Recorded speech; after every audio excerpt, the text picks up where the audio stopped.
পাবনার বাজারে উঠতে শুরু করেছে মৌসুমী ফল লিচু। প্রাকৃতিক বিপর্যয়ে ফলন ভালো হয়নি, লোকসানের আশঙ্কা চাষিদের। পাবনার দাপুনিয়া থেকে আরো জানতে এই মুহূর্তে আমরা সহকর্মী রিজ বিজয়ের সাথে যুক্ত হয়ে যাচ্ছি। রিজ বিজয়, যেমনটি বলছিলাম যে প্রাকৃতিক বিপর্যয়ে ফলন এবার ভালো হয়নি, চাষিরা আসলে কি বলছেন? মৌসুমের এই সুমিষ্ট রসালো ফল লিচুর জন্য প্রসিদ্ধ এবং ভালোবেসে অনেকে এখানকার লিচুর গুণগত মানের জন্য আপনাকে লিচুর রাজধানীও বলে।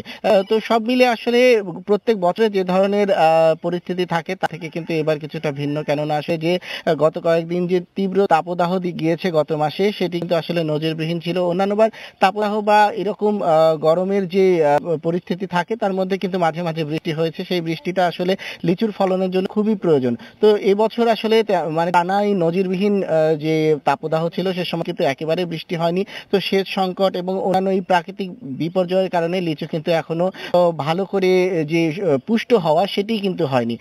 তো সেক্ষেত্রে আসলে দেশি লিচু যেটি সেটি এখন ইতিমধ্যে বাজারে চলে এসেছে। পাবনার বাজারে খুচরা প্রতি শতক 250 থেকে 260 টাকা করে বিক্রি হচ্ছে। তবে এ দামেও আসলে সন্তুষ্ট নন যারা লিচু ব্যাপারী বা এখানে বাগানীরা রয়েছেন তারা বলছেন যে আসলে যে পরিমাণ খরচ দাঁড়িয়েছে সেই খরচ পুষিয়ে আসলে এই ফলনও আসেনি এবং যে দামে বিক্রি হচ্ছে তাতে আসলে তাদের যে লোকসান সেটি আসলে কোনোভাবেই পোষানো সম্ভব না। এরপর কিন্তু ধাপে ধাপে পাবনায় মুজাফফরি জাত এবং বোম্বাই লিচু সেগুলো কিন্তু আসবে। তবে সব মিলে আসলে পরিস্থিতি কিন্তু খুব ভালো নয়। পাবনায় কিন্তু খুব বেশি বৃষ্টি হয়নি গত কয়েকদিনে, আবারও কিন্তু তাপদাহ শুরু হয়েছে। তো সব মিলে লিচুর যে গুটিগুলো সেটি ঝরে গিয়েছে, তারপরে এখন যে ফলন্ত লিচু সেগুলো ফেটে যাচ্ছে।